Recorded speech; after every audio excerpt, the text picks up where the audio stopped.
Pwede ka na lumaya. Sa panulat ng ating magaling na sanpay na si Che. Kung sa kanya ka sasaya, papakawalan kita.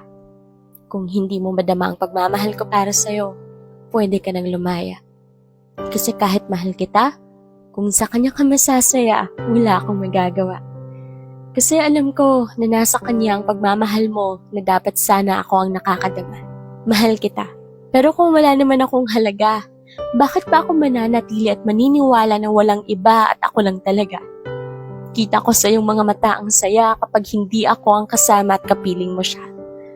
Wala naman akong halaga sa iyo dahil alam ko na mas masaya ka pag pinagsasamantalahan ako dahil hindi mo makuha ang gusto mo sa taong mahal mo.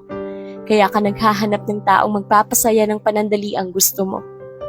Kaya kung sa kanya ka sasaya, magpaparaya ako. Dahil alam ko, deserve ko rin mahalin ng isang taong totoo ang nararamdaman para sa akin. Na-deserve ko rin na pahalagahan ako. At alam ko na mas mahahanap ko ang pagmamahal na hinahanap ko sa iba at hindi sa'yo. Kaya salamat dahil minsan kang naging parte ng buhay ko at naging masaya ako. Naging masaya ako sa bawat sandaling ikaw ay kasama ko.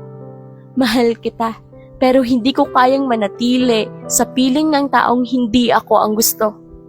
Kaya ko na wala ka sa piling ko.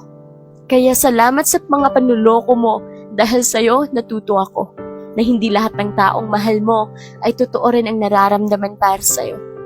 Salamat sa aral na dala mo. Dahil sa'yo, mas minahal ko ang sarili ko.